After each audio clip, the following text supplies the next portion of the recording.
Hello, everybody. Go ahead and get signed in. Names are popping up. That's a good sign. Welcome to the community table.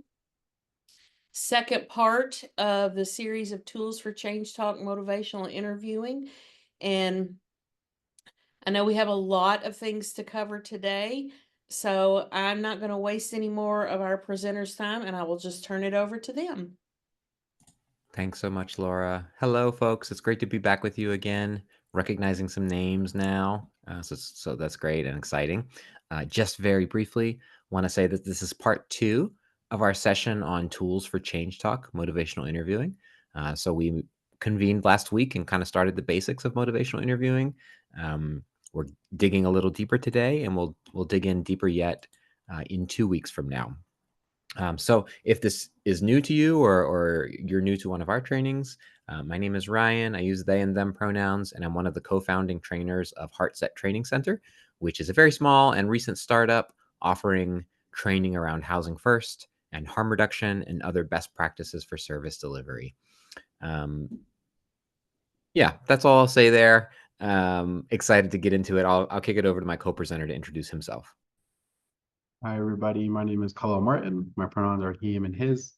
Um, Similar background and experience to Ryan and another co-founding trainer of Heartset Training Center. Excited to talk about motivational interviewing or continue talking about motivational interviewing. Yeah, I don't know if we said this before last session, but I want to say it now if I didn't. Motivational interviewing is its own evidence-based practice, and when you look at the manual on housing first practice, motivational interviewing is a key part of housing first, right? And so housing first is sort of this umbrella evidence-based practice with a number of practices within it, and motivational interviewing is one of those. So you really can't do housing first work without this basic skill set of motivational interviewing. So yeah, we're excited to dig a little deeper today. 1 second here. Let me get myself together. There we go. All right. So some quick shared expectations that we like to offer. We're just expecting that folks will join with us and dialogue with us. We hope that you'll use the chat, raise your hand if you need to, and we can offer the unmute button. We want to hear your perspectives. We have a couple of non-rhetorical questions that we're going to ask you today, where we'll invite you to type things in the chat. So get your typing fingers ready. I think that'll make a more engaging training if we're sort of all dialoguing together. It's okay if you don't agree with something that we say. We want your perspective anyway. I think we all learn from diverse perspectives. I think that makes a more useful amount of time spent for us. Sometimes we'll need to move us along. An hour and a half is a tight little window to kind of get a lot in. And so there may be times where we'll pause the engagement with you or the dialogue with you so that we can just kind of keep moving and cover everything. So just wanted to give you a heads up about that. And then lastly, we are going to offer a link to a session evaluation that is Heartset's session evaluation at the end. And if you complete that link, you'll get a copy of these materials as well as a certificate of attendance for being here. So there are 2 session evaluations, one for us and one for the Coalition for the Homeless. Just want to kind of give you a heads up there. All right, here's what we're going to cover today. Here are the objectives that we hope to reach in our session today. By the end of this hour and a half period, we hope you'll be able to identify some common barriers that exist with us, the helpers, to helping people move through the change process. We also hope that you'll be able to describe the task of engagement in the change process using this motivational interviewing lens. And then lastly, we hope you'll be able to have practiced ORs as a key engagement strategy towards change.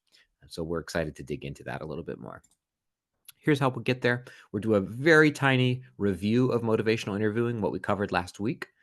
We are going to dig a little deeper into some traps that we can avoid, or some traps that, if we're not careful, we'll get stuck in and will be less effective in helping people move towards their goals or move towards change. Then we'll start to dig into the tasks of motivational interviewing. There are 4 of them. And so today we're only going to dig into the task of engagement. We'll spend some time practicing ORs. We'll offer some next steps. We'll have a chance for questions and answers, and then we'll get you on out of here. All righty. So that's our agenda. Let's get into it. Here's our brief review. This is stuff that we talked about last week. Number one, motivational interviewing is a particular way of talking with people about change and growth to strengthen their own motivation. And so we talked about the way that motivational interviewing can pair really nicely with other interventions. It's not seen as its own kind of clinical intervention. It's a way of being with people, and we can use the tools of motivational interviewing in collaboration with whatever else we're doing, with whatever way that our agency is asking us to practice, or whatever sort of clinical orientation that we have. Again, it's also not specific for therapists, right? This is something we like to point out quite a bit in this work, is that while we talk in therapeutic or clinical terms, this work can be done by most anyone, right? Especially case managers or those on the front lines, service coordinators who are supporting people in their housing journey and in their substance use and mental health journeys. We talked about some key components to motivational interviewing, and the authors of MI call it the spirit of MI. And it involves collaboration through partnership, acceptance, compassion, and empowerment. So that's the acronym PACE. And we try and frame all of our work around that collaborative approach that is summed up through all four of those components. Next, we spent a little time talking about what ambivalence is. Ambivalence meaning when we feel two ways about something, about a change. So yes, there are reasons that I do want to change, but there are also some reasons why the status quo is actually serving me, where I'm at in my life is actually meeting some key needs. And that we want to kind of highlight again is a very normal part of change that exists for all of us. Change is very rarely a kind of clear-cut decision. Often it involves weighing the pros and cons, of which there will be many, right? So ambivalence has two components to it: change talk and sustain talk. In other words, those statements that we make that are supportive of change, and those statements that we make that are supportive of the status quo. And so a key factor of motivational interviewing is us as providers, as helpers, being able to quickly and easily identify when we're hearing change talk or when we're hearing sustain talk. And without that ability to kind of discern that change talk and sustain talk, we're going to have a much harder time supporting people and guiding people to change. So we talked about the ways that it comes in different forms, this change talk and sustain talk. There's another acronym on the screen. It's called DARN-CAT. And we focused on the first four types of change talk last time, which was desire, ability, reasons, and need. That's the DARN. And then finally, we did want to kind of remake this point that motivational interviewing is semi-directive, whereas client-centered counseling is much more willing to sort of go wherever the client goes, follow wherever they want to talk about, and client-centered counseling sort of believes that people are going to bring up the things that they need to bring up if there is a safe enough container or space for them to do so. Motivational interviewing is a little different. We're actually trying to push people in the direction of change, but in a very careful way. So I'm going to kick it over to Khalil to kind of set us up with a little video where we're going to actually hear from William Miller about motivational interviewing. Let me do a reshare, actually. I want to make sure that the audio is working. Yeah, no problem. And while we're getting that going, we're excited to share this little piece of media with you. It's only about 2 minutes long, but I think it's helpful for folks who maybe didn't make it to last meeting, the last session that we had last week, our first session on motivational interviewing. But also, I do think it can be kind of like a little bit disorienting to go from like a trauma-informed care training where we are like really following the client's lead and recognizing and holding space for trauma to something that feels like motivational interviewing where there might be more of a goal here, right? Trauma-informed care, um, for trauma-informed care, there might not be a like a goal or a direction, right? Other than not re-traumatizing somebody and really making sure their safety is prioritized. prioritize. But with motivational interviewing and whichever intervention we are like tacking on to that, whether that's just like getting paperwork signed and things like that, or collaborating on client goals and treatment, there are actually some goals there, right? I just saw a message from Ryan. We are probably not showing this video actually, because that feature is not working at the Can I moment. just test it real quick? Sure. Are you hearing that, Khalil? No. Okay. All right. So we'll move on. Sorry, folks. I have clicked multiple panelists can share. Is there Ooh. something? Let's see. Often the way it works is when you try and do a share, there's a checkbox that allows you to share the audio also. And I'm not seeing that checkbox for whatever reason.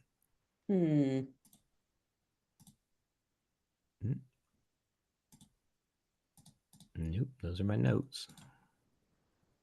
Yeah, that's interesting. 'Cause I see the checkbox, but I'm not able to click it. That's how I.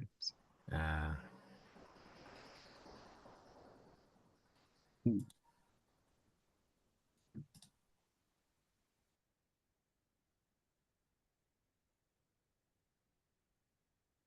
Okay, I'm under advanced sharing options. Multiple panelists can share simultaneously. Who can share? Host and panelists.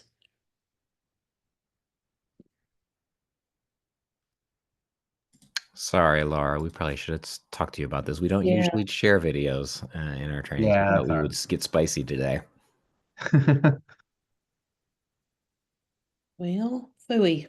I think that's okay, Laura. Okay. That's okay.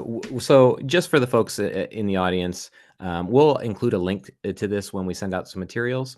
But it's a very short intro video with William Miller, who is one of the authors of this evidence-based practice, talking just briefly about some of the same stuff that we talked about pace, about change talk, about ambivalence, and kind of laying the groundwork for what MI is from his perspective.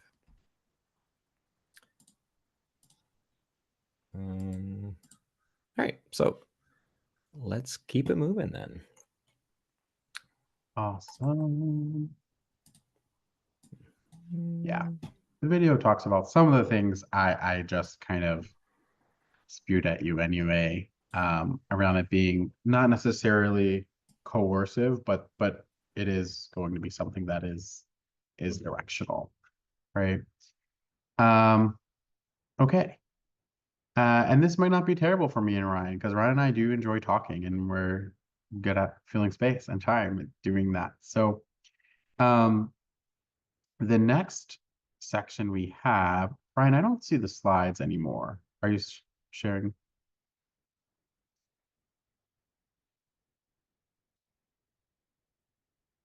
Here we are. The next few items we're going to talk about are going to sound a little bit like barriers, or these are going to be the challenges to the work of really motivating people or the participants that we are working with toward some sort of change. I've said the word goal a lot, but I think probably a better word in the motivational interviewing context is probably change. And what's interesting in talking about barriers in this context is sometimes the barriers are us, right? Sometimes we get in the way of the work. I think that is true for like the trauma-informed care space. I think that is true for the harm reduction space. And I think it's also true for motivational interviewing. Sometimes we get in the way, no matter how much we care or how empathetic we think we are, or how much we think we treat everybody the same, right? We can sometimes have some things that come up for us. But it's also important that we're normalizing these things as things that just kind of grow out of our systems and organizations, right? Trying to keep themselves alive. We want people to sign treatment plans because we need them to keep them housed sometimes, right? Or we need you to fill out this documentation because it's required or because our handbook says so, right? These are things that often are stressors for us, so they inevitably become stressors for our participants as well. So really monitoring that and pulling out participant identified goals and change behaviors is going to be super important. So moving on to some of these barriers is we have something called the fixing reflex. right? So this involves convincing people to change. Ryan taught me recently that the word convince actually comes from the word conquer, right? If I'm going to convince somebody, I'm going to like conquer them and make them think and believe and act in the way that I want them to, right? Which we know after coming on the Trauma Informed Care series that that's not very helpful in like promoting change, right? People need to want to change and to grow for themselves, and often they want to, right? So the fixing reflex is when we really want to convince people to change, and sometimes that comes up and feels like or looks like a little bit of like saviorism, right? You might have heard this called like the savior complex. I need to save, or I want to save, or I have the power to change. I mean, not change, save this person or these people or my clients or my participants, which is a really hard job to have, right? We're not actually superheroes. I think sometimes it feels good to think that way, right? But we should really move away from that space because your own sustainability in the field is probably in jeopardy if that is the hat that we're wearing or the cape that we're wearing, right? We don't need to be the hero or save anybody because people do want to be saving themselves.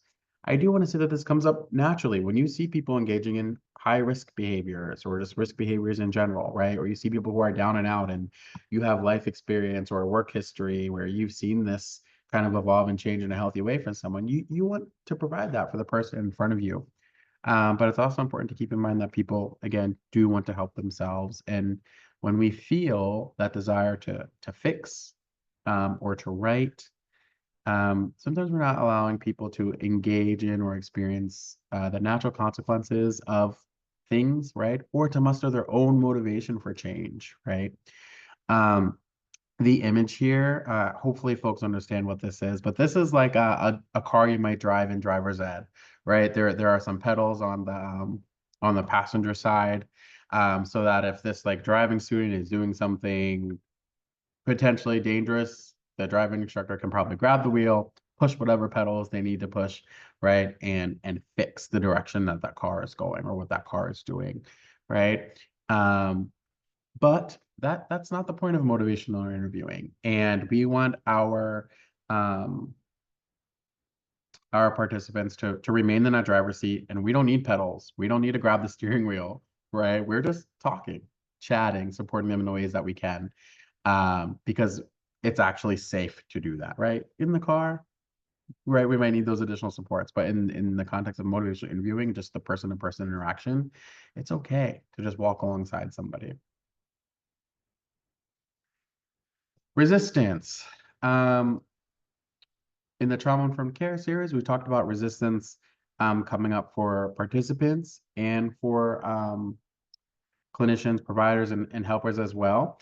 And we're going to talk about it through the helper's lens as well, right? We are resistant sometimes. We actually did a really good job reframing last time what resistance looks like in our documentation when we're saying clients or participants are resistant. But here again, we're turning the focus to us and what we can do or what we might be doing that's not super healthy or helpful all the time. So resistance on our end might look like blaming clients for non-compliance and lack of progress, right?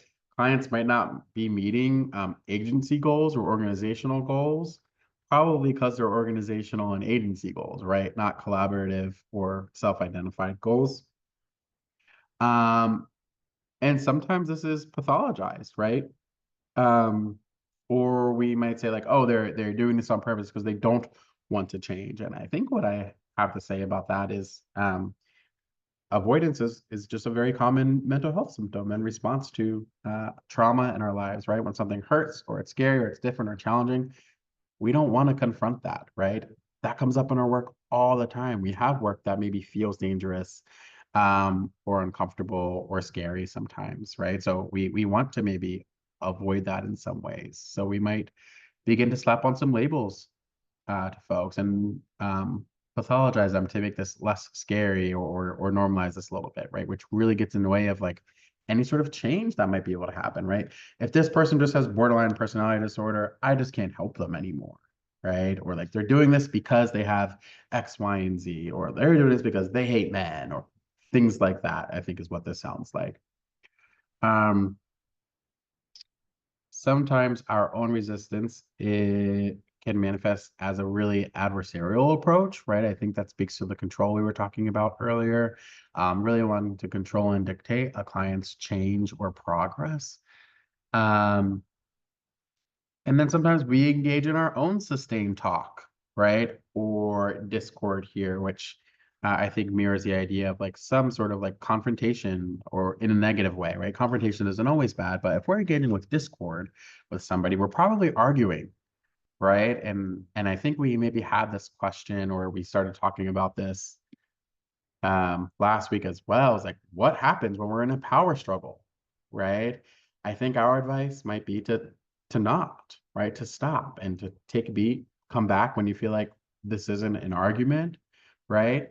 And we're not sustaining or arguing for one side of a thing, right? That might be actually keeping our participant in a single place, and also justifying and reinforcing our ability to show up in the same not helpful or not motivational ways in the future, I think is what that might look like. Anything to add here, Ryan, on resistance? Yeah, yeah. I mean, so resistance, I think, from the perspective of the motivational interviewing authors, it is made up of those two components of sustained talk and discord, right? So when you hear people arguing for the status quo, you hear them sustain talking. That's one component of it, right?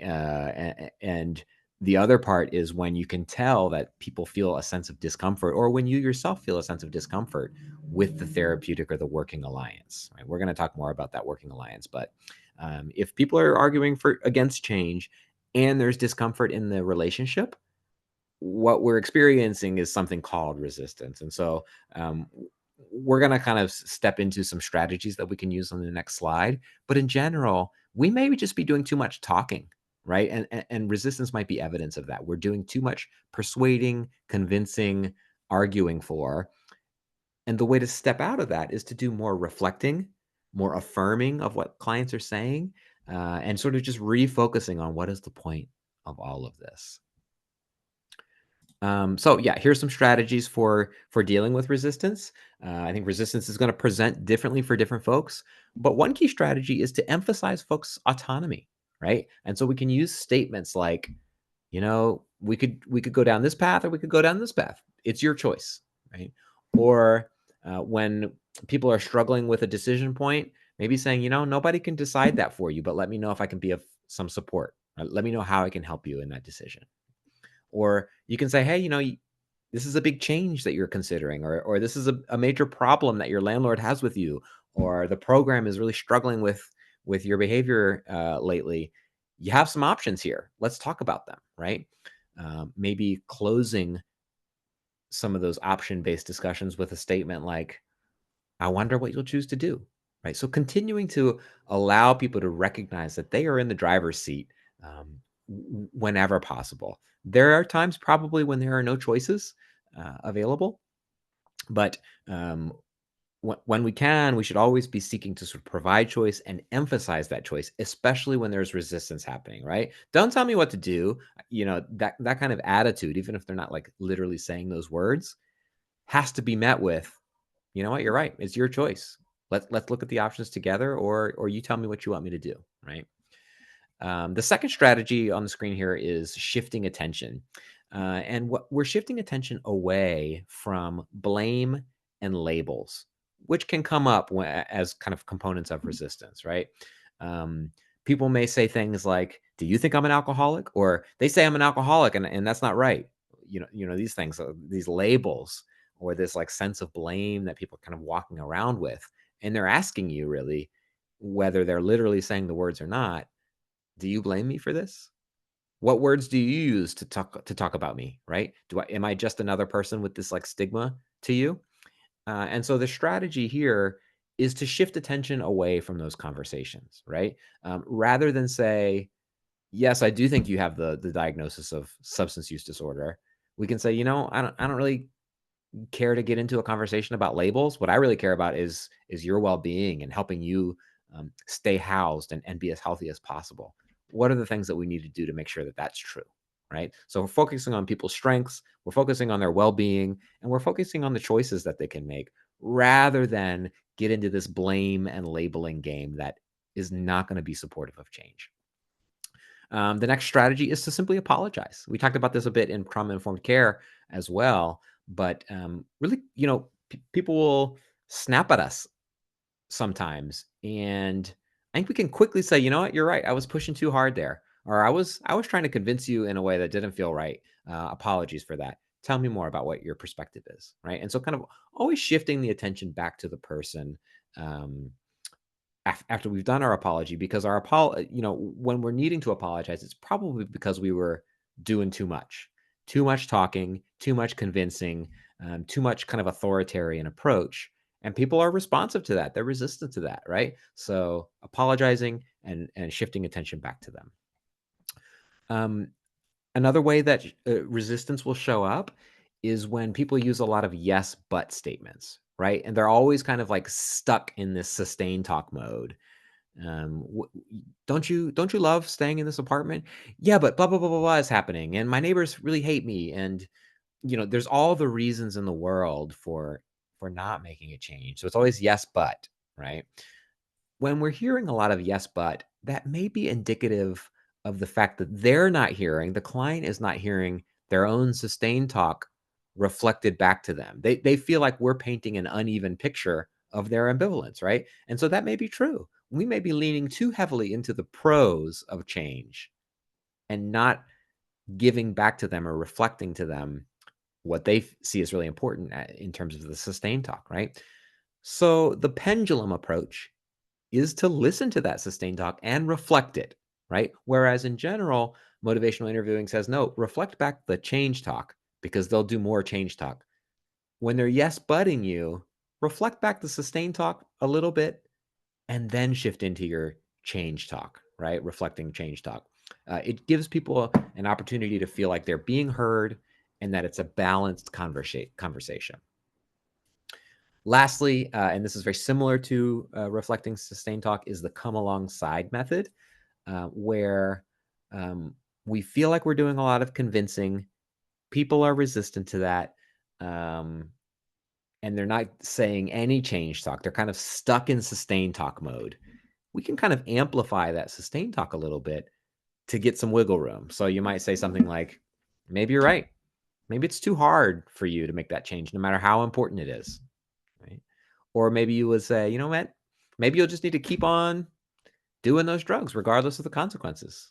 We're coming alongside people in the sustained talk moment. Or you can say, you know what? At this point, the change might be impossible. Do we actually believe that that's impossible? No, but we're reflecting the perspective of the person. We're allying with them in avoiding this resistance. And often people will change their tune a little bit. If I say, you know what, it's impossible for you to make this change. Well, no, it's not impossible. I just don't have the tools I need right now. Or it's not impossible, but I have other priorities right now. Well, that's change talk, right? And so we've just elicited change talk by coming alongside people in their sustained talk moment.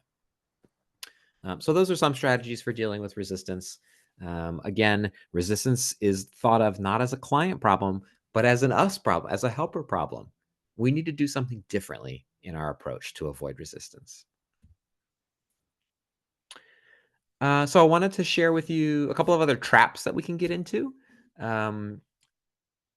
When we get caught in some of these traps, and I guess I'll just put them all on the screen now,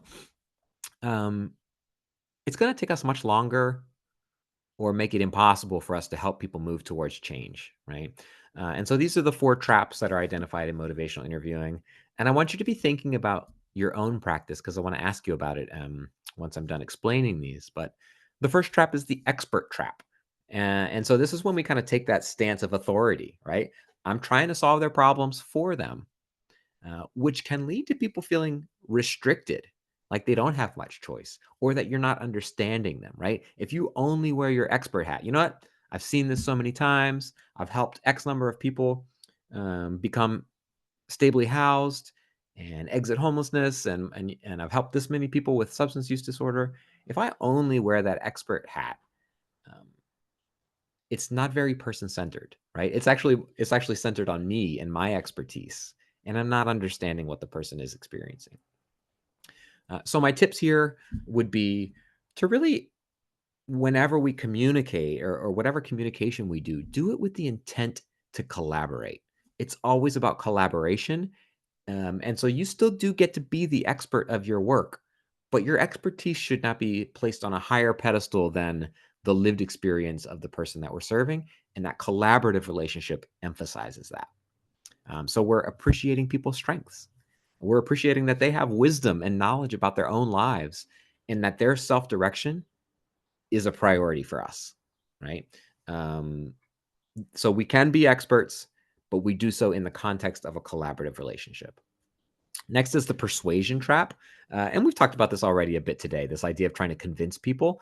And I think it can be hard to recognize when we're doing it sometimes, right? Like we'll be a few minutes into a conversation sometimes when we realize, oh, you know what? I spent the last few minutes trying to convince this person um, to check into a treatment center or something like that, right? I'm stuck. I'm in a persuasion trap. We're doing too much of the arguing for the pros towards change, and then the client is arguing against change. Um, and so often this comes up when we feel a sense of urgency, right? If I can't get this person to sign up for inpatient treatment, X, Y, and Z consequences might happen, and I don't want to see that. So I feel a sense of urgency, and I'm spending a lot of time trying to convince people. To the extent possible, the tips here are really just to slow down. Stop going so fast, right? Ask people instead of telling them about change and do a really good job of listening to their perspective rather than just trying to convince them of a different perspective. We need to hear their lived experience, we need to hear their life. The next one is similarly kind of related. It's called the time trap. And this is when we're feeling in a hurry to achieve or accomplish something with people. And so, in order to make up for the little time that we have, we try and go too quickly, right? Try and build rapport too quickly, or try and move people towards setting goals too quickly, or identifying like what they want their life to look like from here on out. It's like, okay, what do you want your life to be? It's like, I just met you. I don't know what I want my life to be. Like, let's slow down. Is the vibe that is happening there, right? Sometimes it is agency goals that up that urgency ante, right? We've only got so much time. I see this a lot in like rapid rehousing settings, right? They'll pay the full rent the first little bit, and then they step down to 75%, and then 50, and then 25, and then eventually it's expected that the person is self-sufficient and doesn't receive rent support from the agency. Well, that's a time limited duration, often like 18 months or 2 years, right? And so as we get closer to that endpoint, there's an increased urgency for us to help people achieve their goals because otherwise that support may end up drying up, right? The tips here are, and I know this is at odds with like how our agencies are sometimes structured, but just act as you have all day. Avoid letting it become a power struggle, right? It's this person's life. And we have to sort of slow way down to kind of tap back into the relational components. Finally, we have the wandering trap. And I might be doing a little wandering right now. But when people have a good listener, and I'm sure many of you are quite good at listening, they'll just they want to suck that up. People don't always listen to them, our clients, right? And so they'll just bounce from topic to topic, and it's like a one long string of words from the moment you open your door until the time your time is up, right? Unfortunately, while it can feel like a release to that person, it's actually a bit of a trap because there's no direction. We get lost. We're not identifying change. We're not moving towards change. It's almost just like verbal vomit, right? Verbal diarrhea. Um, so the tips here are to do a better job of like being assertive and clarifying our hopes for the helping relationship. Hey, I hope that by the end of this session, we can have a couple of things that we're going to take with us for the week, right? And to have a clear plan to move in a direction. Okay, I've been talking for quite a while. Apologies there. I want to kind of have you thinking about your own work for just a moment. And I want to ask for you to type into the chat if there's one of these traps that you see yourself falling into most frequently, which one would it be? Which trap of the expert trap, the persuasion trap, the time trap, or the wandering trap do you find yourself in most frequently? I see Mindy mentions the time trap. Yeah, and as you're typing those in, give me a brief word on why. Is it because of the agency's goals, or you have too many clients? I'd be really curious to know like what reason that is. Yeah, I'm seeing people type in their things. The wandering trap, the persuasion trap. Corey was just talking about this earlier. Corey, for you, what leads you into that trap? Like, why do you find yourself in that convincing mode most frequently? John mentions funding. I wonder if you could categorize that as a type of trap, John. Maybe time trap? Yeah, let me know more. Mindy's saying, because we have a limited time to work with individuals and we're trying to accomplish so much during that time. Yeah. And so some of these things are like externally motivated, right? We don't have a lot of control about some of this stuff. And so we get stuck in these traps. Let me give you one piece of wisdom from motivational interviewing that is easy to say and hard to actualize. Sometimes we need to go slow to go fast. It can feel like slowing down and only focusing on like rapport and relationship gets us not as far because we have so many goals. But in fact, it actually makes us move much more quickly because that relational collaborative trust will allow people to identify and move towards change more quickly. Seeing a lot of stuff coming in the chat. I love this.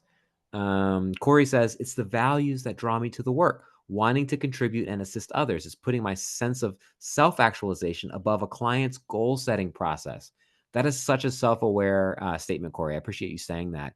And it reminds me a lot of what Khalil was saying earlier with that fixing reflex. The fixing reflex is like a reflex that we all have as helpers. And it is often the thing that leads us into this work in the first place. So yeah, thanks for sharing. Kirby mentions that the wandering trap gets them because they think it's important to listen to people and struggle to find a balance. Absolutely. You know, I think it's okay to fall into this trap, especially early on, right? In a relationship with somebody. But as we see that it doesn't have much direction, it's just kind of like wandering around. We do need to sort of identify that more quickly and avoid it when we can. I love Laura's comment. Slow is smooth and smooth is fast. That's good. That's good. Right alongside motivational interviewing. Agreed.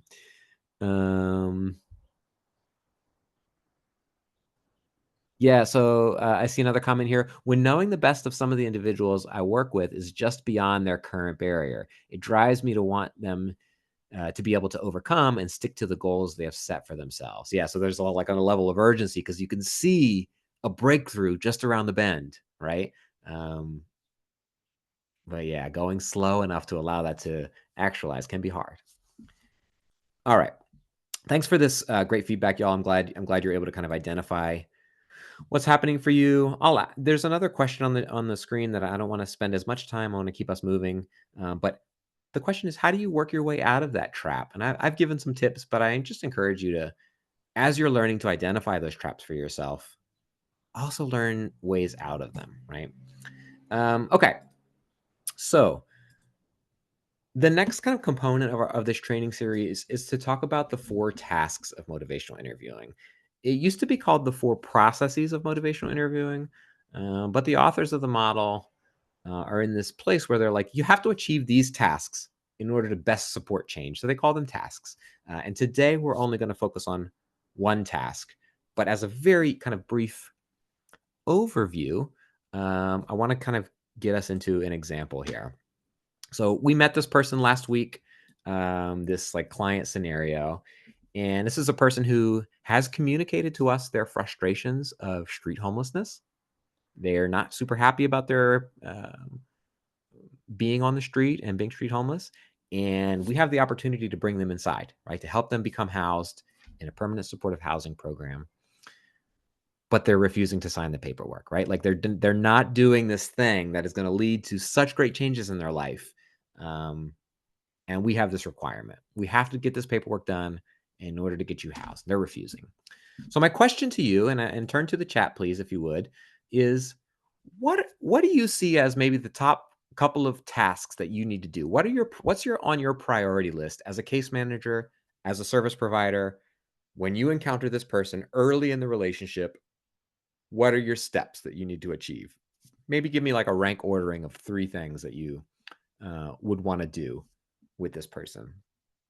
I'll give you all these bubbles on the screen is probably very overwhelming, but here are some ideas for you, but you don't have to choose from these ideas. Just give me like your top 3 things that you think need to be done, tasks that you need to do in order to support this person towards change. And no, I didn't give you very much information about this person, but here's what you know. You're just meeting them. You want to get them inside. They're refusing. What do we do?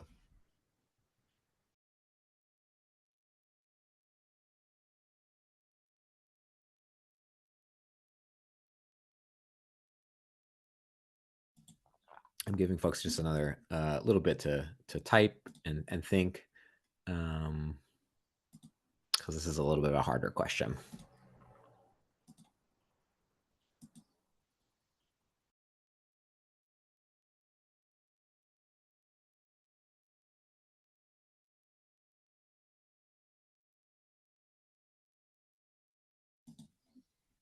Are you with me, folks? Is anybody? I hope you're typing. It's possible that you're. Yeah, it's taking a long while to type. Yeah, here we go. Okay, so Haley is saying do an assessment, set expectations, and weigh the pros and cons. Pretty crisp. Yeah, and probably you would do a lot more than that, Haley, if Ryan was allowing you like more time to think this through. Laura is saying build a relationship. Oops, my chat just bumped. Ask about frustrations and ask about values. Ooh, I love the values-based question, right? Because that doesn't have much to do on its face with the goals, but it actually does. The things that we care about, the things that drive us are also going to be key for our goals. I love that. Vicky, build trust and rapport, needs assessment, talk about what their perfect future looks like to create a vision. Ooh, I love that. I love that. Almost kind of like the miracle question, right, Vicky? Like, if I could wave a magic wand right now, what would your life look like in the next 5 years? Kiana saying build trust, assess the reason for hesitancy, and do crisis intervention as needed. Oh, that's a good point. We might be in a cold blue situation. We might need to take further crisis intervention type actions, right?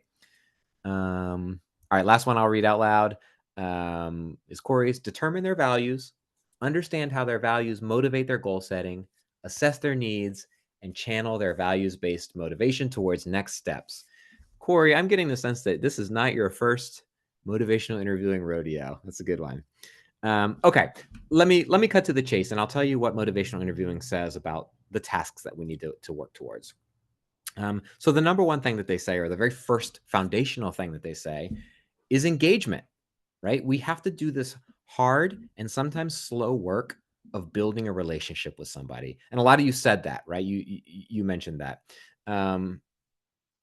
Importantly, when we look at the rest of this graphic, we're going to see that engagement happens throughout the entire time that we're working with somebody. It's not just a thing that happens right at the beginning of a relationship. We keep coming back to the engagement seals. We keep coming back to what it means to connect with people. The next task is focusing. And a lot of you said this through your like needs assessment language, but trying to come together on what a goal should be. And it has to be a shared goal, right? It has to be something that the person wants, for example, being housed, and we want. I don't know, completing our units or getting a good, I'm trying to think of like a very personal goal, getting good marks on your annual review, right? Those things are not quite the same, right? And so finding some overlap of our shared goals is going to be critical.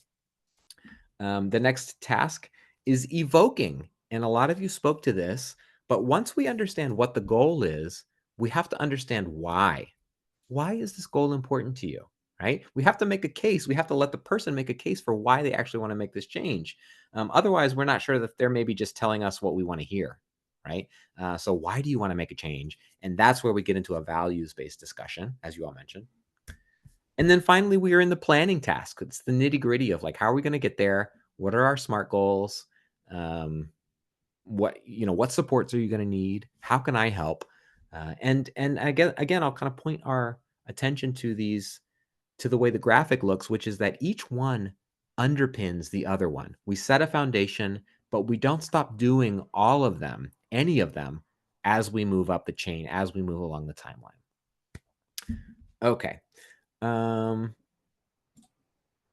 So here we are. We're going to talk about engaging, and this is for Khalil to kind of like open us up to this task. And yeah, here we go.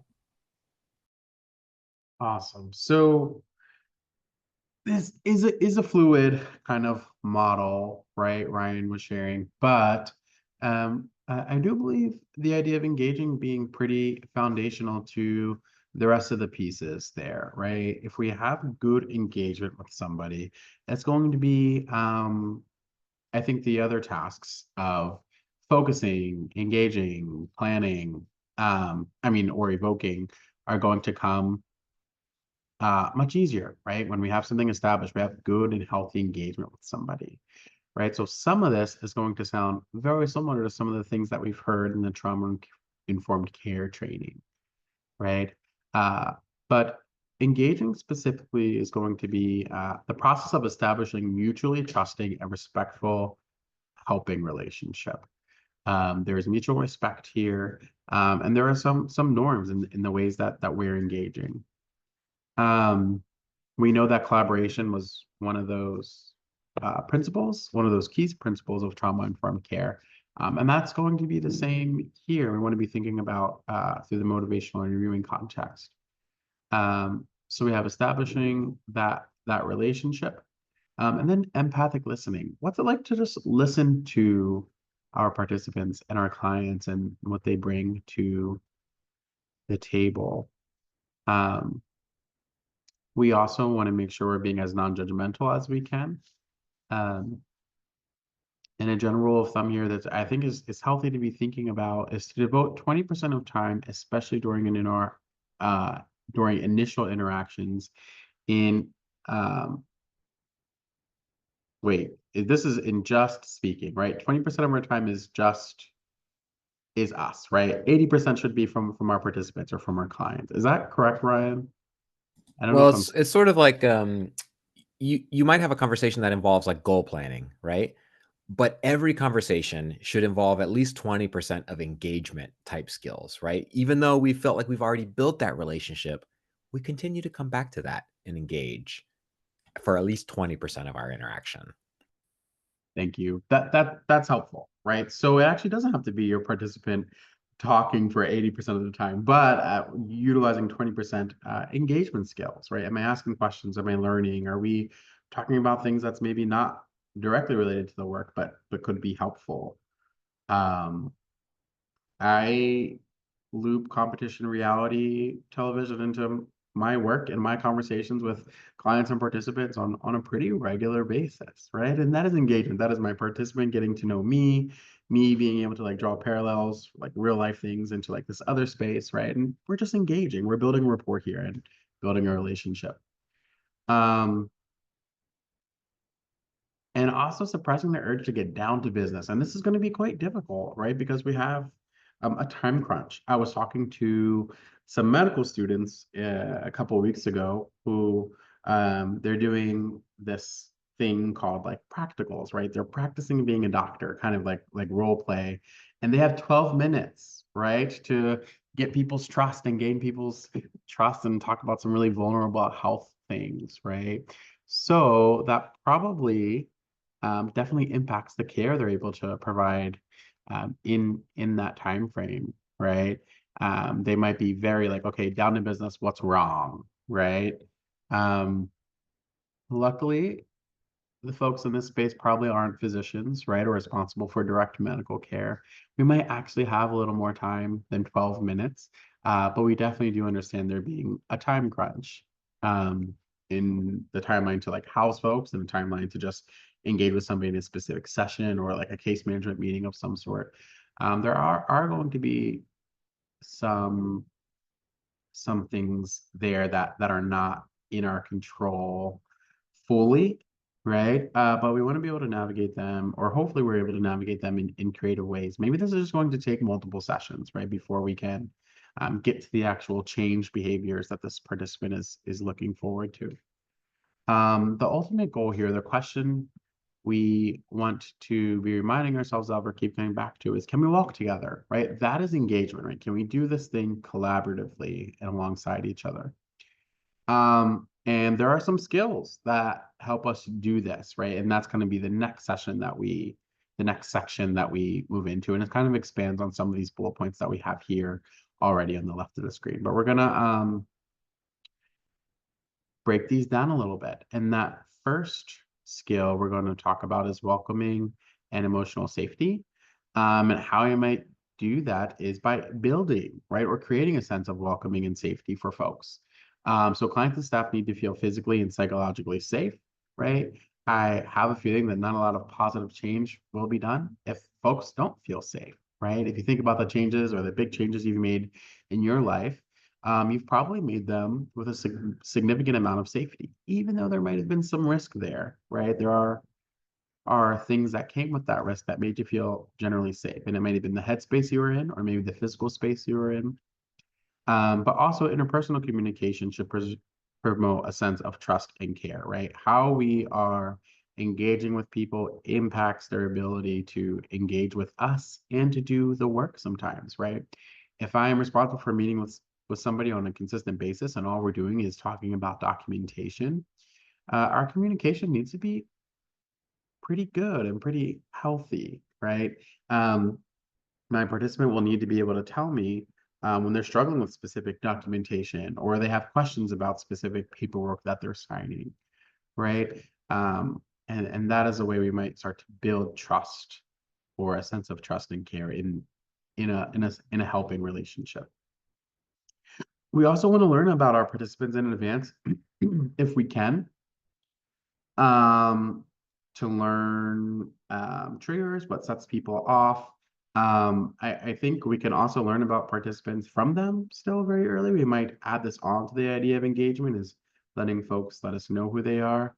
I think we can become familiar with things situationally, maybe before meeting with somebody, and that's a pretty healthy thing to do.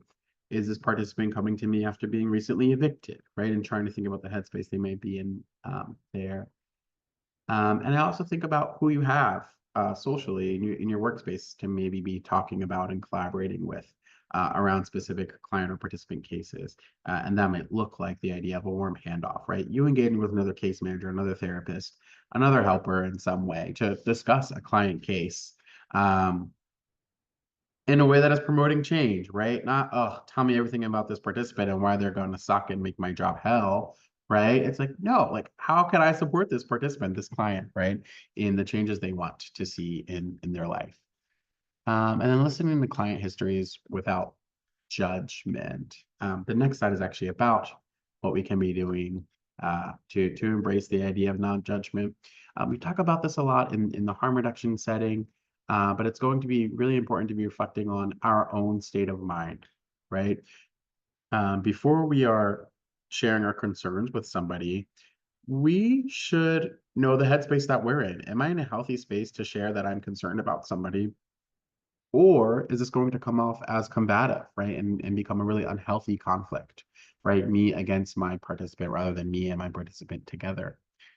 And sometimes if we're not in the right headspace, it's not awful that you're there. I think we're having very human reactions to the work that we do, right? But maybe this specific meeting needs to be adjusted in some way. Maybe that task is going away, or maybe we're pushing this back to another time. We also want to adopt an attitude of acceptance, genuineness, and empathy. I think this is pretty self-explanatory, but just really helpful for engagement, right? People want to know that you're not bringing judgment to the space, so that you accept them and their life histories and everything that they bring to the table. That's super helpful for continuous engagement and care, and making sure that folks feel safe to come back and return, to keep coming back.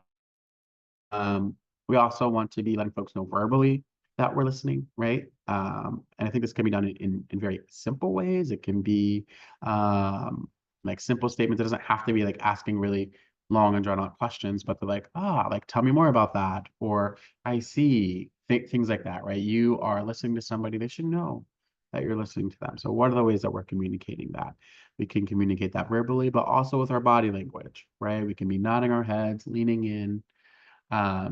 I've been reading a lot about the idea of just like witnessing folks and their experience, specifically in the therapy space, but I think it has some context Well, I know I have some context elsewhere, right? As a helper or a helping professional, you're constantly thinking about what you're going to say or how you can respond to um, what somebody is going through, what somebody is experiencing. But the idea of witnessing, just sitting and listening and really taking it in and not thinking about what you're going to say, might actually be really super helpful and beneficial to the person on the other side, the person that you're engaging with, and might actually be more or like healthier information to create your response, right? Rather than thinking about it, you are maybe feeling it. And then recognizing cultural differences is going to be an important step as well. Um, yeah, I think at every step of the way, this understanding somebody's culture, what they bring to the table, what feels good, what doesn't. I think sometimes this manifests in who somebody wants involved in their work, their housing situation, their treatment. I think we see a lot of cultural things come up for folks that um, isn't always like broadly accepted by our agencies or institutions because of things like HIPAA and confidentiality and who can know and who cannot know, when sometimes this is really rooted in someone's culture and the family and social supports that they have in their life. And last year, you might remember us talking about something called the Therapeutic Alliance, right? Well, motivational interviewing talks about a concept called the Working Alliance, right? And what makes this different is that there is work to be done here, right? We are working toward something. You can be trauma informed and you can have a really good relationship that might resemble a strong therapeutic alliance generally, right? We should be working toward those things. But when it comes to the working alliance, we're acknowledging that, okay, this relationship is directional, it's going somewhere, right? And again, I think when it comes to those ideas of trust and safety, one of the things you might remember us talking about last week is the idea of that solid object, right? Your participant, if they're going to change alongside you and take that walk with you towards whichever change or growth or goal they're working toward, they need to trust that you have the confidence and ability to be able to support them, right? So the working alliance influences the quality of a helping relationship and also the outcomes of the helping relationship. We might have shared some data in the trauma-informed care training um, about the relationship between providers and um, participants. That's not true. This isn't a therapeutic alliance relationship, but I'm going to share it here anyway. We shared data in the therapeutic alliance training about um, the clinical match or like your working match, right? The participant and their worker being just as important, 50% as important as choosing the correct intervention, right? So somebody being on medication assisted treatment or some form of like MOUD for their substance use disorder is just as important as them being assigned to a therapist that they feel safe with, right? The same can be said in the case management setting. Um, how we're doing this work is going to be just as important as who you're doing this work with. What this does is open the door for some healthy and positive change. We know that sometimes our participants will change because we're saying, do this because I said so, right? But I'm not sure that that change is what we might call or label positive change, right? We really want to lean away from coercion and be as collaborative as we can be. So there are three aspects of the working alliance in motivational interviewing, and they're establishing mutual trust and respect. I think we've talked a lot about what that looks like and how we might be able to do that. Agreeing on goals, right? This is where you might be able to like input some of your expertise, right? That is not guiding the way, but this is like a collaboration, right? A dance, a great, cute, comfy, creative combination of what you bring to the table and what your participants' goals and goals for change are. And then collaborating on mutually agreed tasks to reach goals, right? Here's what we can do to get there. Those are the three aspects of the working alliance. I think I've seen some treatment plans really model this kind of framework here, right? And here's what I can do. It'll label a goal, right? We'll name a goal. Here's what I can do, the participant to reach this goal. Here's how my provider can support me, right? And that is asking for some work on from both of you, right? The provider will help in a specific way, and the participant will adjust or take action in a very specific and named way. And then we also have the idea of accurate empathy in MI. Did you have something, Ryan? Did you unmute? Oh, okay. We talk about empathy a lot, and it's very essential for our profession and the work that we do. But empathy is a skill that all people have to greater or lesser degrees. I'm sure you've seen that, right? I'm sure there's been moments you might have experienced that where you felt really empathetic for someone. In other moments you've been like, not really feeling it today, right? Um, yeah, so this waxes and wanes, exists on a spectrum, and is going to be different for everybody.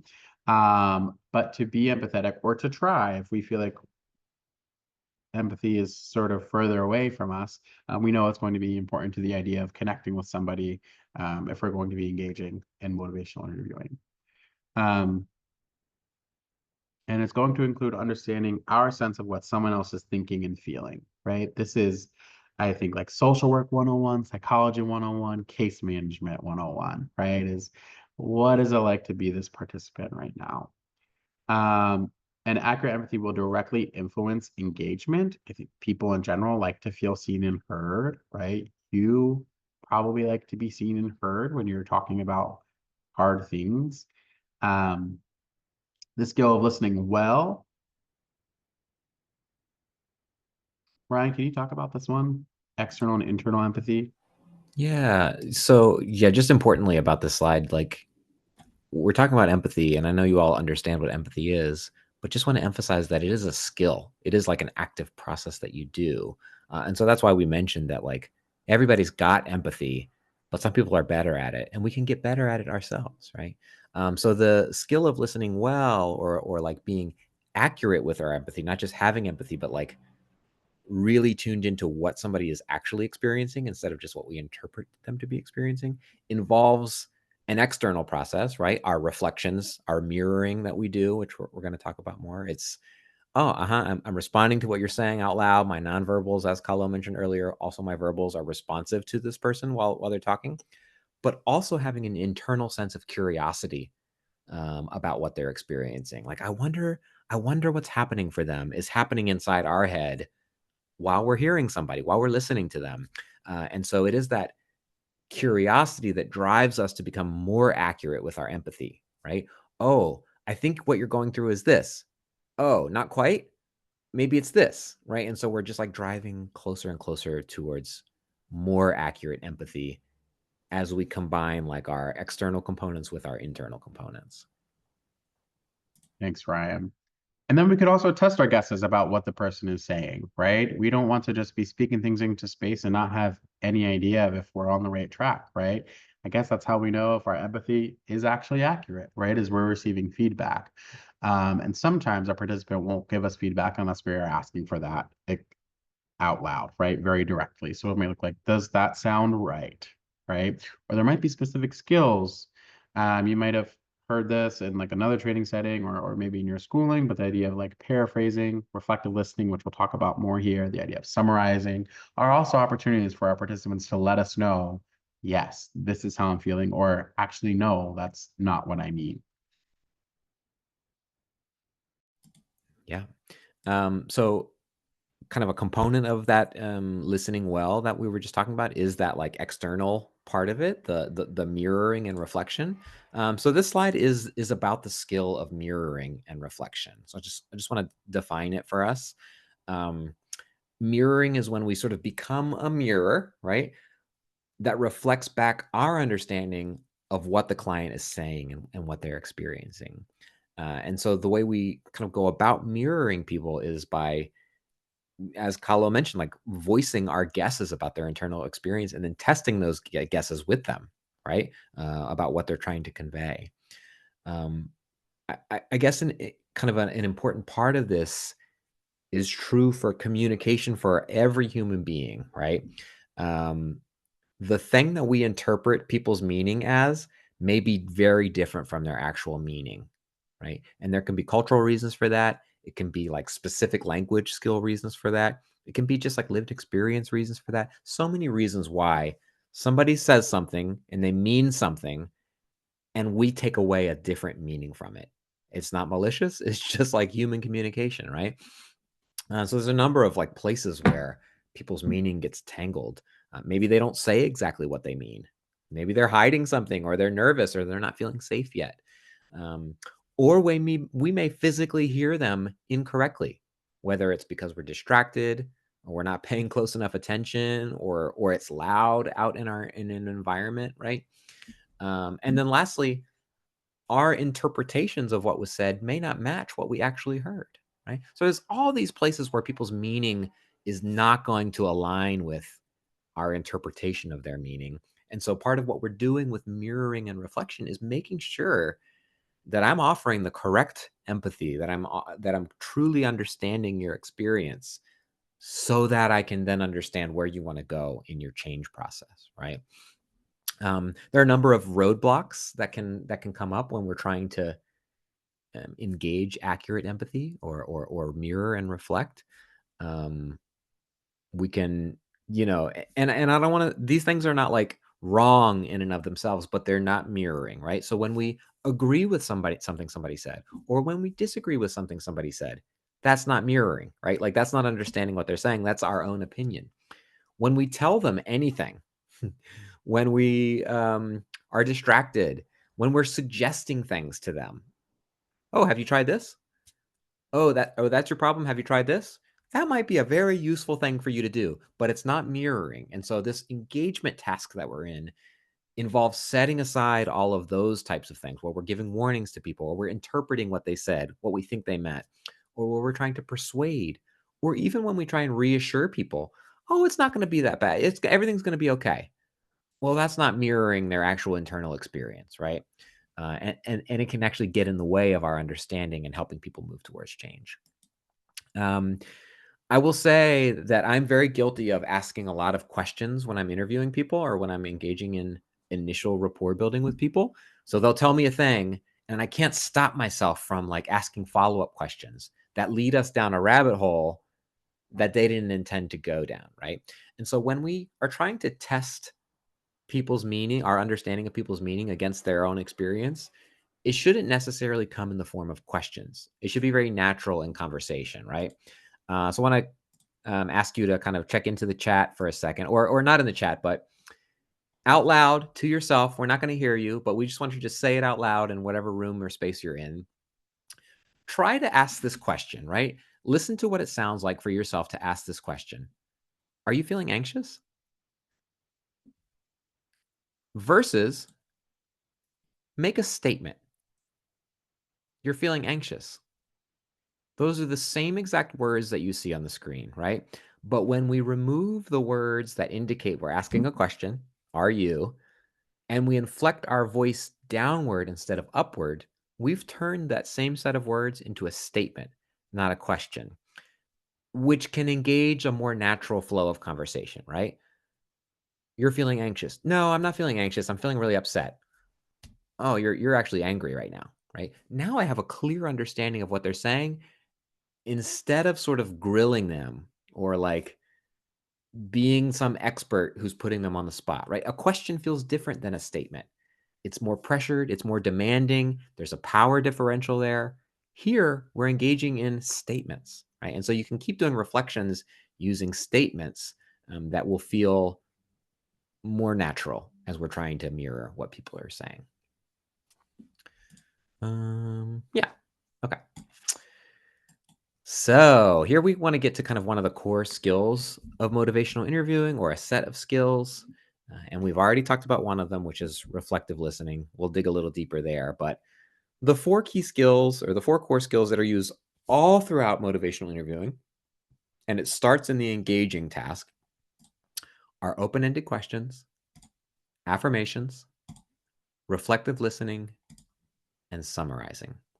I think if you're a person who's going to come to all three of these motivational interviewing trainings and you take away nothing else, I think deeply embedding this way of communicating with people is going to serve your practice so well. So this is like the one thing that I think you should take away from this series, if it's only one thing. And so we're going to dig into each of these. Is this okay? Did you want to talk about this one, Khalil? Yeah. Okay. So our O and OR stands for open-ended questions, right? This is something that folks are probably very familiar with. You know what this sounds like and looks like. In a nutshell, it's going to be that idea of avoiding yes or no questions and limiting the range of responses, right? When we're asking yes or no, there's not much there to hang on to, right? There's not much we can do with that artfully through a motivational interviewing lens, right?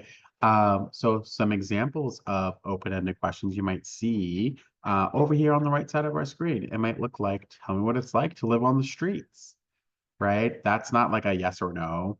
They can still answer in one word, like it's bad, right? But typically, folks are a little more engaged when they're able to tell you and share their experience in a way that is true to them. What are some important reasons you may want to see the psychiatrist, right? That one specifically is actually kind of pulling out some change talk for somebody too, which we know is going to be really important in moving a client forward or supporting a client forward. What are your thoughts on getting an apartment? And tell me what challenges you encountered when you ended up homeless, right?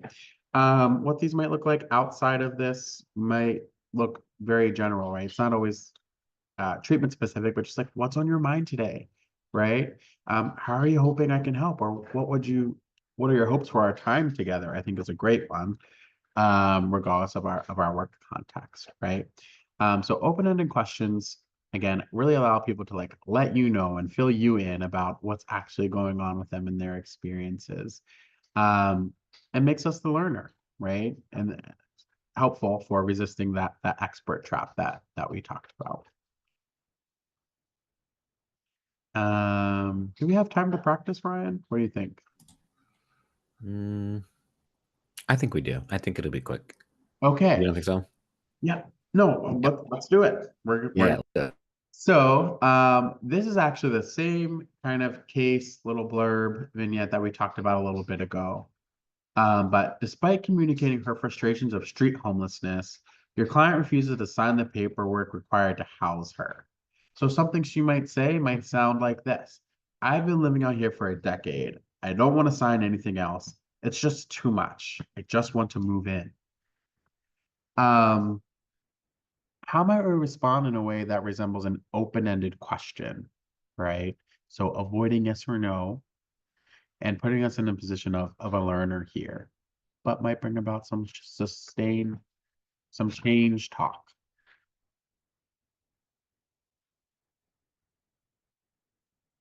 Yeah, we're inviting people to give what you would say as an open-ended question in response to that task in the chat.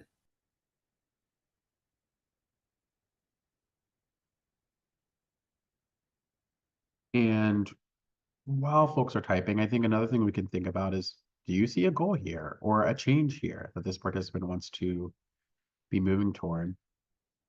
And are there any barriers? How do you feel about living there now? This is a good one, right? Because this participant's probably going to be engaging in some change talk here, right? They're going to talk about why they don't like living on the street, right? Which doesn't sound good to say or to name or to even be receiving and listening to, right? But is the change that we hope that this client is looking for, and it sounds like it is. Thanks, David. Anybody else here? An example of an open-ended question for a client that wants to be housed and is really frustrated but doesn't want to sign paperwork? Yeah. How do you think this can happen? I think that's a great one, right? Because at this point, you've probably shared the process and the participant isn't able or isn't willing for some reason, right? So asking them what they think a good or just like accessible path forward might be, um, I think is a really good question, actually. What parts feel like too much right now? I think that's a really great question because it also makes it sound like there might be some other opportunities or other timelines that we can go about getting this paperwork and documentation signed, which might be really helpful for the participant. Wow, a lot of examples now, all at one time. If you could move in today, what would that look like to you? Absolutely. I like that example, Brandon, because I think then we can talk about like, well, one, they're talking about the idea of moving in, they're visualizing this, they're thinking about it, right? We know that they're not going to be able to do that without signing this documentation, right? So there might be some ways to integrate that into their hopes for moving in that day specifically.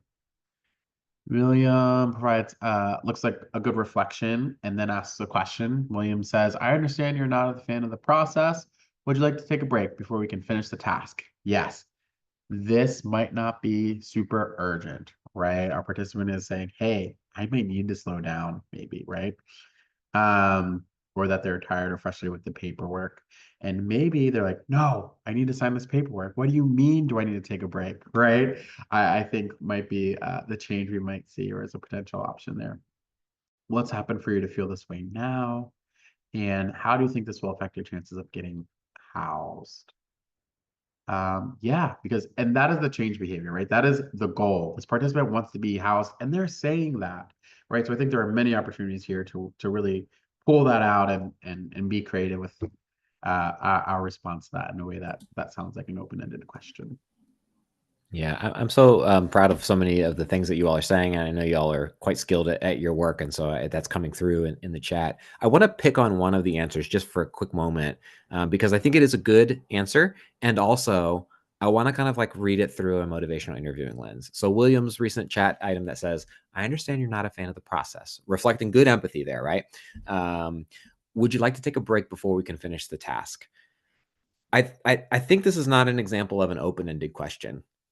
It's a yes or no question, right? But further than that, which, yes or no questions can be good too, actually. Like, if the point is not to offer something that's not a yes or no question necessarily, but it's to invite somebody's experience, right? And so here I want us to be cautious um, that we don't just avoid that moment of ambivalence, because ambivalence can be hard to sit in, right? Um, and if it really is too much, you can suggest, let's take a break and move on from this.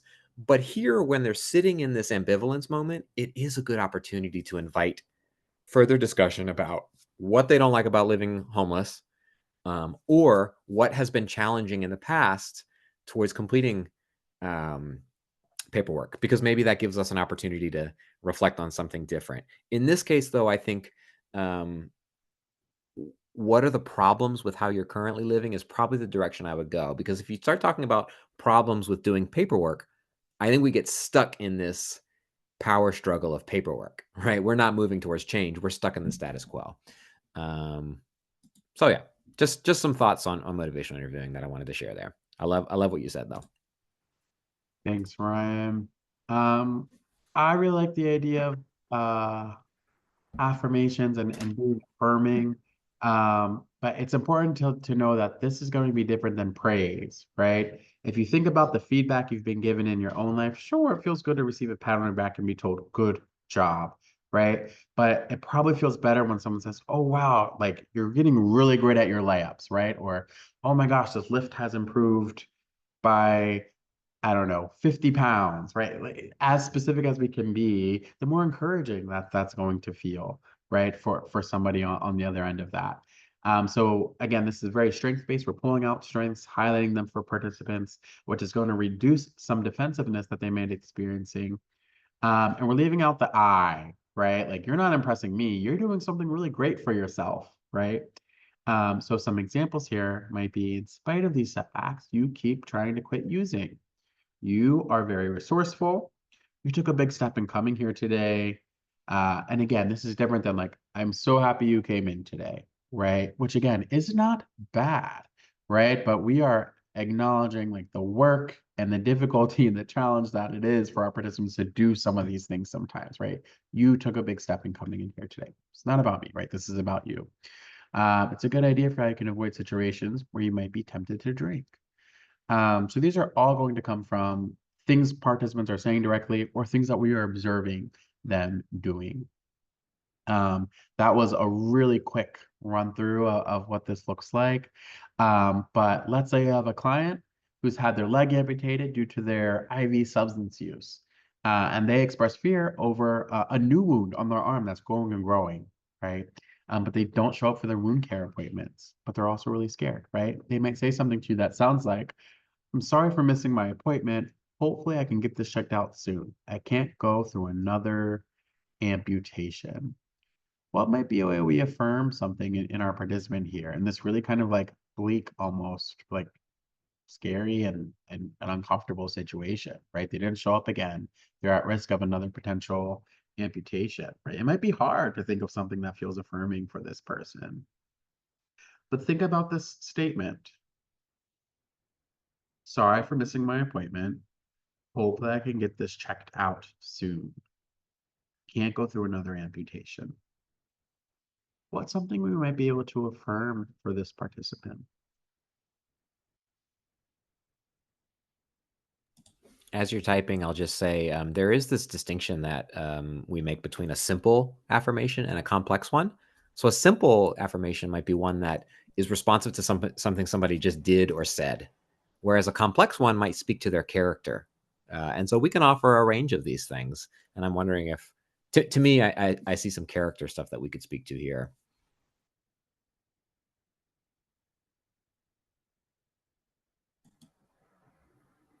Yeah, John mentioning that, like, despite them not showing up for the wound care appointments, they did show up to meet with the case manager, right? That's something to build on. I think that's great, John. What else are folks thinking?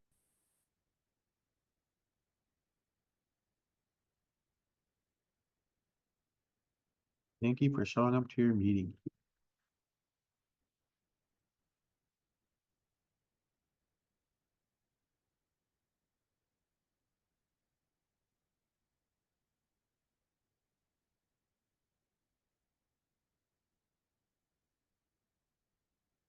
Yeah, this is a difficult one, I think, because of what's going on here. Um, some of the things I think about that we might be able to turn into an affirmation is they are apologizing for missing their appointment, right? Even though this isn't about me, they're acknowledging something about missing their appointment, right? We might be able to turn that into something. It's okay. I hope you can check out soon as well. Get checked out soon as well. Yeah, we want to make sure that our affirmations aren't in the form of like an I statement, right? I statements aren't bad, but when we are affirming somebody, we want to make sure that this is about them, right? Um, sounds like you want to get checked out soon, right? Might be a small way that we tweet that. It sounds like you're really on top of it, or it sounds like you're really interested in getting this taken care of. You're really interested in taking control of your health. Yeah, these are good examples.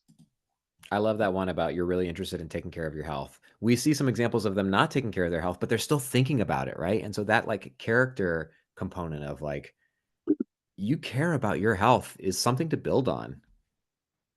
Yeah. Yep, John gives a good example here as well. You've done this already, right? I believe you can do it again. Not I inserted that there. Comes up so naturally, right? And it is hard and challenging to do. So again, not a bad thing to be making those I statements, but a healthy challenge to be thinking about how we're talking to participants. Yeah. So we already dug in a little bit with reflective listening, but once again, just kind of mentioning that what we're doing when we reflect is make a hypothesis about what we think we're hearing and reflect it back to folks so that we can get closer and closer to what they actually mean. There are a number of different types of reflections. We can do a simple reflection, right? It might look like this. Somebody says, I'm feeling kind of down today. You're feeling low, right? It's almost exactly what they said. Maybe it's using a synonym, not really adding much to what they said. As opposed to somebody says, I'm feeling kind of down today. We can also reflect kind of the meaning or a deeper sense of what they mean there by kind of continuing the paragraph. So I'm feeling kind of down today could be met with like you don't have much energy. They didn't really say that, right? But we're intuiting what we think that they actually mean in a more complex and nuanced way. And this type of reflection is challenging, takes a lot of practice, but can move the conversation more quickly or more with more depth as we move. So quickly here, we've got that client who wants to remain housed, but they keep breaking their windows because they lose their keys. So they break their own windows to get into the apartment when they get locked out. And then the landlord threatened them with an eviction. So perhaps they might say something to us like, my window's barely broken. It didn't even shatter this time. My landlord won't get off my back. What might be a reflection that we might offer here? How might you reflect this back to them, either simply or more in a more complex way? Just inviting you in the chat to offer a reflection.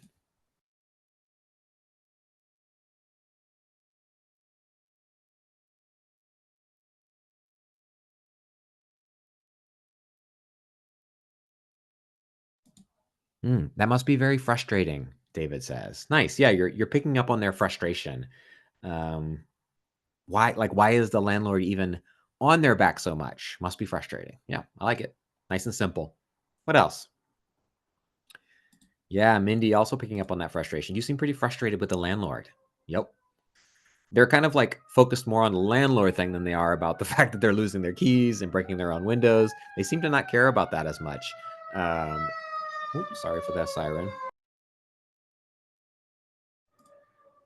So yeah, that's good. I like that you're picking up on that. Any last ones that folks want to offer?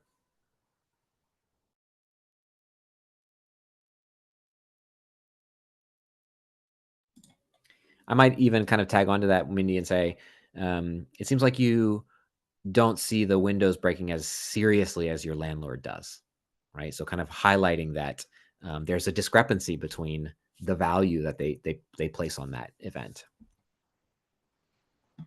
All right. And then finally, we have summarizing, which is a type of reflective listening, but it's when we've been listening for a little while and maybe we're at a transition point in our conversation. What we're doing is we're kind of collecting a couple of different of our reflections together and giving them back to the person to kind of sum up what's been said over the last few minutes. Importantly, with summarizing, we want to kind of make sure that we're giving back to people in our reflections the change talk, not the sustain talk. Because once we reflect back change talk, people are going to do more change talk, right? So we can structure our summaries this way. Let me see if I understand so far. Boop diddy boop diddy boop. Offer several reflections to them about what we heard. The same stuff that is before on that last slide, but in a collected fashion. And then we want to check in. Did I miss anything? And then people will sort of add more or decide that they want to kind of move towards change in some other way. Okay, I'm going to skip the practice here because we are out of time. But wanted to kind of offer you some takeaways as we wrap up. We just did a section on ORs. I know that is probably not sufficient to have made you well versed in ORs, but you'll have the slides, and I think it's worth digging into this more. So first of all, MI is a semi-directive way of being with people. It's not passive. We are trying to move people towards change in this guidance fashion. There are some traps to avoid. Talking about resistance, the fixing reflex, those persuasion, time traps, all those. But mostly those are things about us, our approaches and our reactions, as opposed to things that we need to fix about the client. Engagement is the first task of motivational interviewing and is really the foundation of change. And we use it throughout the change process. We need to return to these rapport building things, keep practicing that part of it. And then finally, a key tool in our toolbox is ORs, and we can use that to build our working alliance, which is going to serve us throughout the remainder of our time with folks. So that's what we have for you today. I'm going to drop a link to our session evaluation in the chat right now. I see you, Tony. Thank you for being with us. There's the session evaluation link. Just inviting you to give us some feedback, critical or otherwise. Leave your email address. We'll send you a copy of the materials. And then lastly, I want to suggest that during at least one of your kind of interactions today with this week with a client, use ORs. Just use ORs. Don't try and get them to do anything. Don't try and make them change anything. Just use your ORs without pushing an agenda and see how that feels for some interactions this week. Okay, that's what we have for you. Thank you so much. We'll see you in 2 weeks for part 3, where we wrap up this session. So 2 weeks from now, we'll be back together. You all take care. Thanks, everybody. Thank you, folks.